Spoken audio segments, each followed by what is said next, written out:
Hello everyone, welcome to another video about record keepers from the Book of Mormon.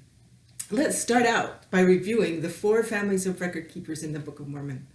Here we go. Lehi, Nephi, Jacob, Enos, 5 more, Amaleki, Mosiah, Benjamin, Mosiah, Alma, Helaman, Nephi, Amos, Ammoron, Mormon, Moroni. Okay, the story in this video happens at the same time that Alma 2, here, was the record keeper. We can't tell both stories at one time, so we have to tell one and then tell the other. And you have to keep in your brain that they were both happening at once. So let's back up and start with King Mosiah 2 and Alma 1. Okay. We'll take these down. King Mosiah, at the time, was king in the land of Zarahemla.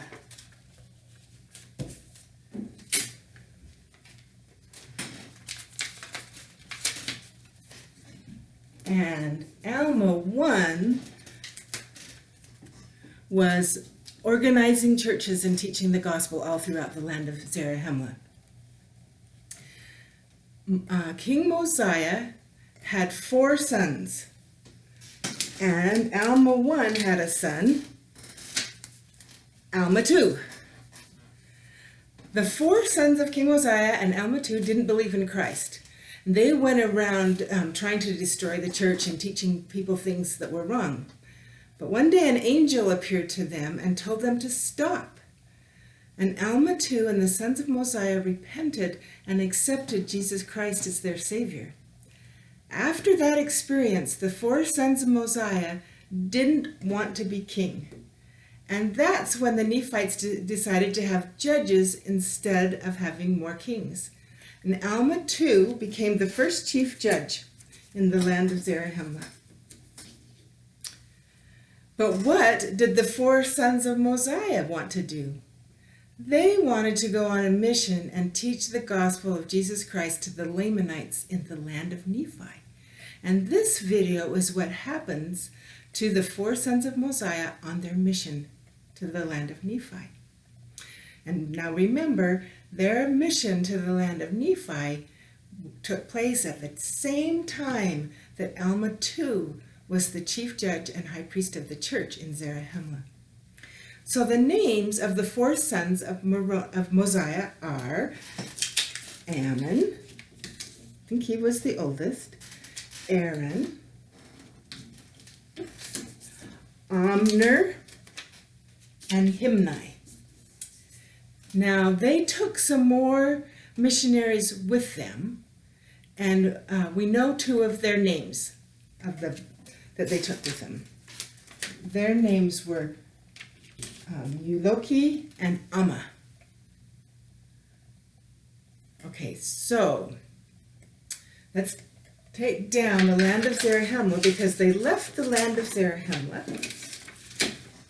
And all these people that were still in the land of Zarahemla, and they went to the land of Nephi.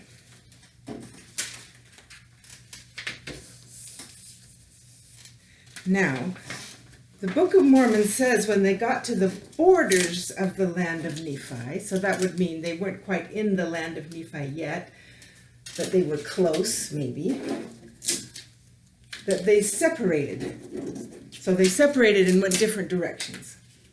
Okay? Okay, so Ammon was their leader, so we're going to tell his story first. But remember, while Ammon's story was happening, the other missionaries were traveling also and finding people to teach in other places. Ammon went to the land of Ishmael. And I put a little box here to mean land. It's the land of Ishmael. So Ammon went here,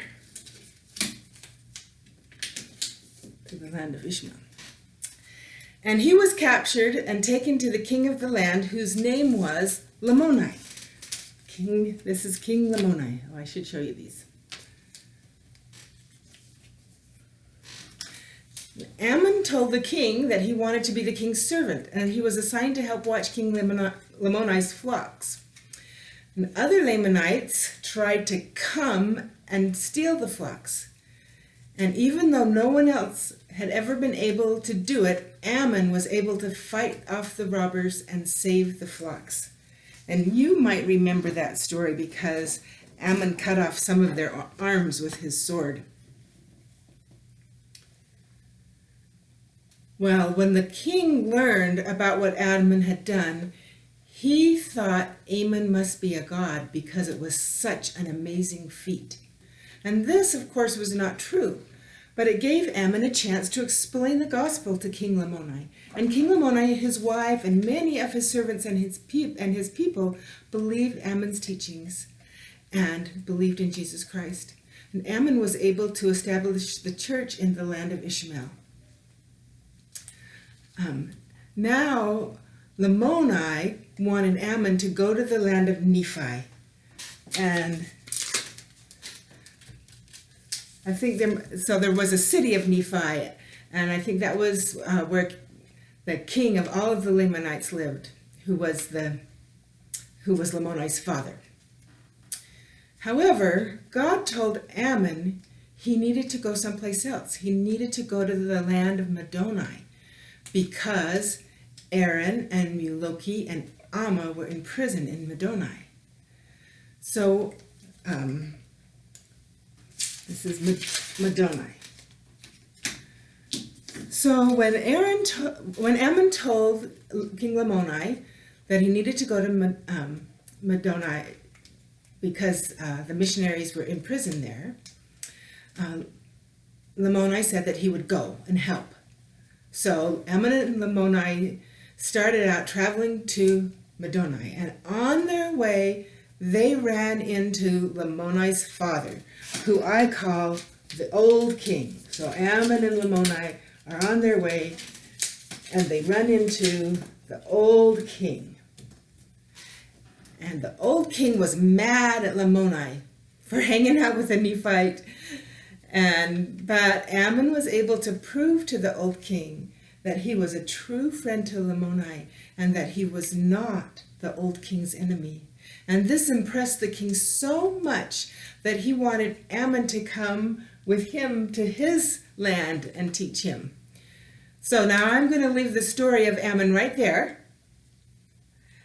And we're going to talk about what happened to Aaron when the missionaries separated at the borders of the Lamanite land. So Aaron went to the city of Jerusalem. So yeah, there's a city in the old world named Jerusalem too. But this was in the new world in the land of Nephi. And Aaron went to the city of Jerusalem. Now this was a great big city that had been built by three groups of people. The first group were Lamanites.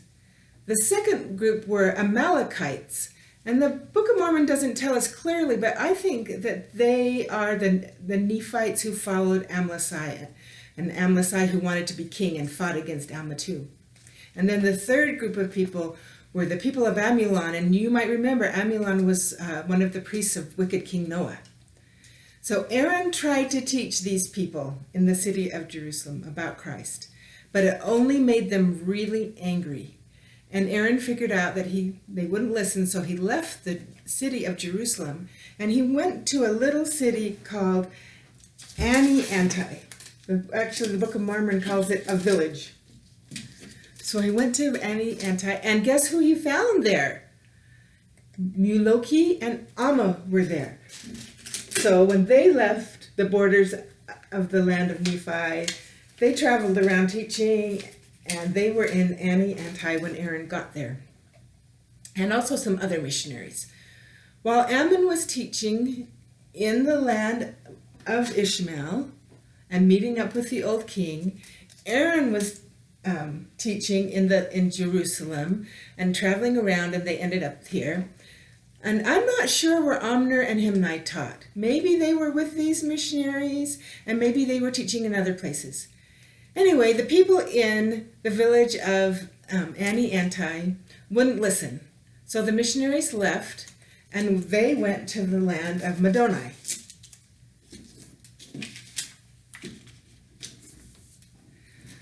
So in Middoni, they taught a lot of people, and a few people believed them. But those who did not believe put Aaron, Miloki, and Alma in prison. So now we'll go back to the story of Ammon. The old king wants Ammon to go back to the land of Nephi to teach him the gospel, but Ammon told him God said he needed to go to Middoni to help the missionaries in prison. So Ammon and Lamoni go to Middoni. And I think the old king probably went back to his land. Now, they were able to get the missionaries freed from prison, and after that, all the missionaries went back to teaching the gospel. Ammon went back to the land of Ishmael with Lamoni. Whoops. And in Lamoni, in the land of Ishmael, he was able to teach the gospel to Lamoni's people. And while he was doing that, Aaron and his missionary companions went to the land of Nephi. So I'm not sure if Miloki and Alma went with Aaron, but I'm going to guess that they did. And the old king believed what Aaron taught him, and he allowed the missionaries to teach all the people in the whole land of the Lamanites, because remember, he was king over the whole land of Lamanites. In fact, the old king sent a proclamation to all of his people telling them that they could not imprison or hurt Ammon or Aaron or Amni or Himni or any of the missionaries.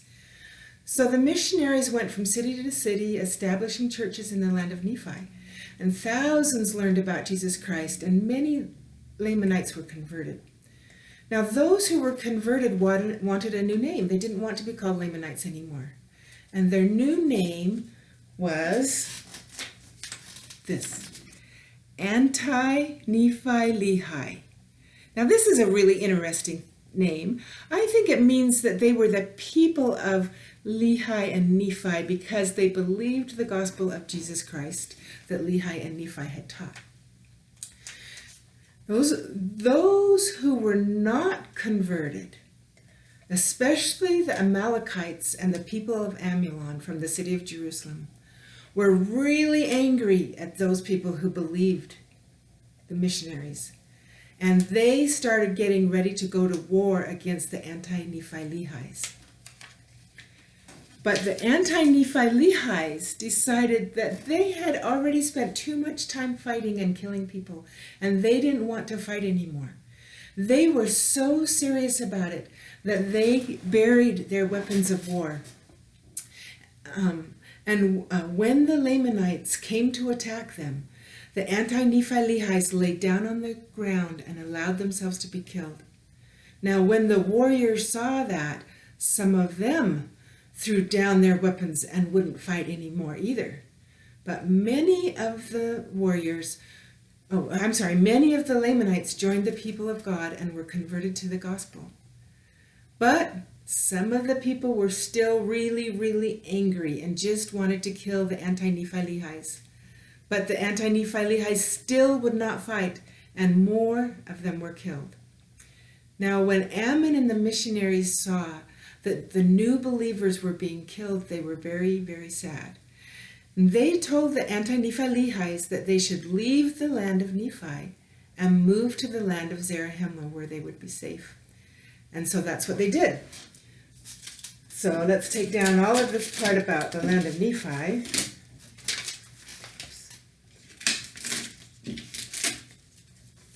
Oops.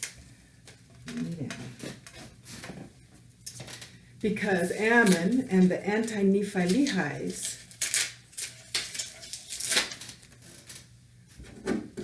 went to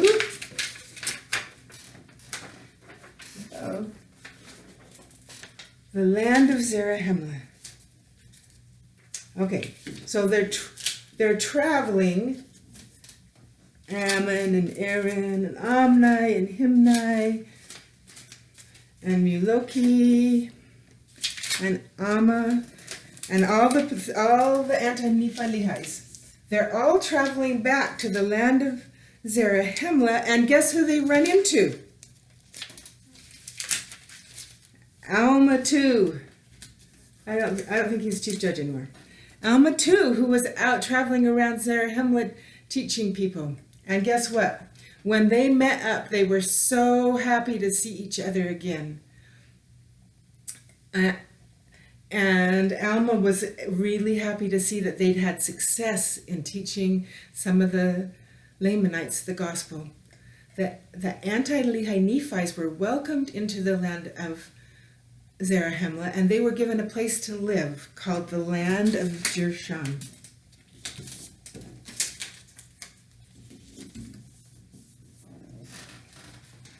And it's interesting to know that it was the children of these people in the land of Jershon who, when the Nephites really needed help to fight the Lamanites, volunteered to fight and were the 2,000 stripling warriors who were led by Helaman too. Maybe you remember this picture when we showed it before. Okay, so let's think about what you might want to remember, put in your brain about this part of the Book of Mormon. You might want to remember that the story happened while Alma too was the record keeper. You might want to remember that Ammon taught King Lamoni. You might want to remember that Aaron taught the old king. And you could also remember that the Lamanites who were converted changed their name to Anti-Nephi-Lehis and moved to the land of Jershon. Okay, that's today's story. I hope you liked it. Bye-bye.